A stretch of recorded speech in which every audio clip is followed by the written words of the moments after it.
So, Gary, as you've been watching this new model of government, it's been playing out now for 5, 6 years, particularly heavily, and most recently with this immigration declaration here very recently. What goes through your head as you hear all of this? You say that you believe powerful globalists in collaboration with the demonic realm, et cetera, et cetera. You hear a quote by Jonathan Turley, a far leftist, who's speaking out and saying enough already of this government that's trying to control everything. And you've been watching and monitoring this for 30 years. What are your thoughts as you see this happen? Well, we have a president now who, if he doesn't get his way through Congress, he basically decides just to do it on his own anyway. It's almost as if there's no point in Congress being there. They're just there to rubber stamp what he wants, and if he doesn't get his way, he goes around them. And that is very dangerous. What blew me away recently after the shellacking that Obama took, in the midterm elections, within 2 days after the election, he came out and announced his plans for the executive order on immigration and is also working behind the scenes on other fronts without Congress, on the negotiations with Iran, for example, and on and on. And it's at a level now that I haven't seen. In the past, whenever presidents didn't get their way and they tried to move forward, they were at least a little bit more creative in how they went about it. With Obama, he's basically just saying, this is what I'm going to do, and it really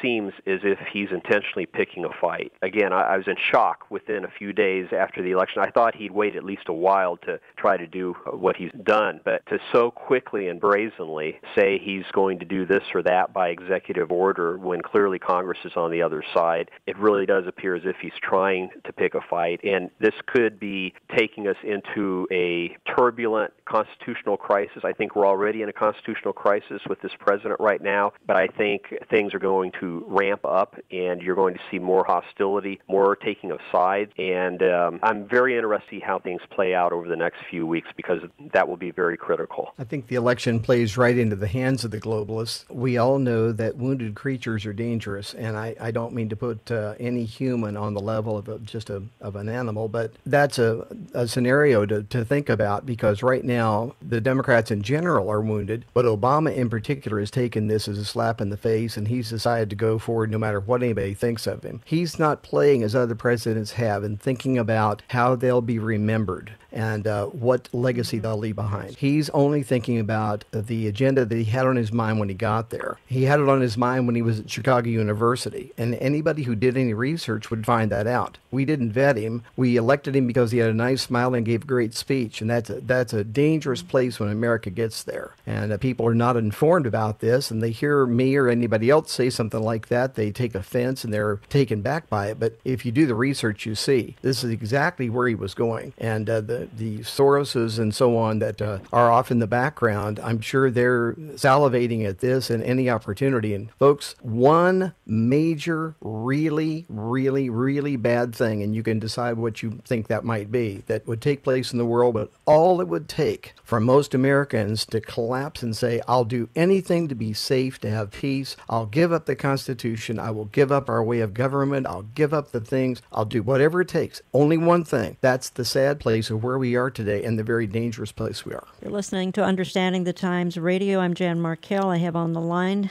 Gary Kah. I have also in studio Eric Barger as a co-host for this entire hour. And Gary, you have written extensively about the need for a crisis to lead to some significant changes. And you've even said, and I'm sort of quoting you, World War I led to the League of Nations, World War II led to establishing the United Nations, and you state that the world is certainly in a crisis now. So where do you see it leading? We've had the crisis of Ferguson. I'm not quite sure where that's all headed, but it could turn out to be a terrible ordeal. We don't know at this point. What kind of a crisis could enter in? Well, there are a number of crises that could factor into this equation, and they could all converge. If there continues to be a lot of unrest in the country and racial tensions continue to escalate, you've got groups like Anonymous that have already moved into position who want to carry out cyber attacks. That is a possibility. We also know now for the last 2 or 3 weeks, we've known that Russia and China could shut down our electrical power grid, and our intelligence has not tried to deny that. They admit it. And you know, there are those who are rubbing their hands together. They're just waiting for the right moment in time to try to pull something like that off. And if that were to happen, we could go into a type of martial law situation, and then all bets are off. In addition to that, you have the Mideast situation with ISIS. We have a president who backed Hamas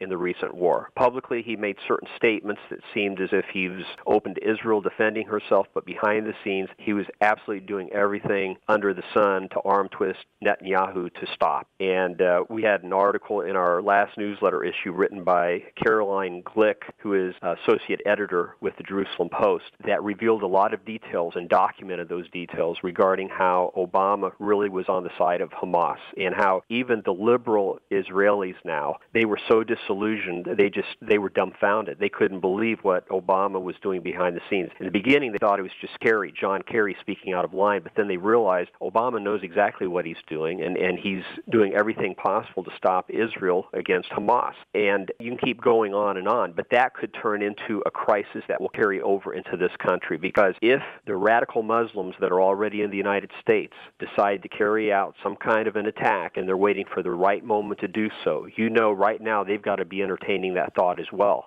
So you're looking at multiple crises that could all come together in a type of perfect storm situation and create a situation where Obama could, in his mind, justify declaring martial law. And I'm very concerned about that and have been for years. That's been probably my number one concern for our country, politically speaking, because I think if we went there, we'd never get it back. We'd never get our freedoms back. And from there, it would just continue to go downhill, and you'd see massive persecution of Christians as well as Jews.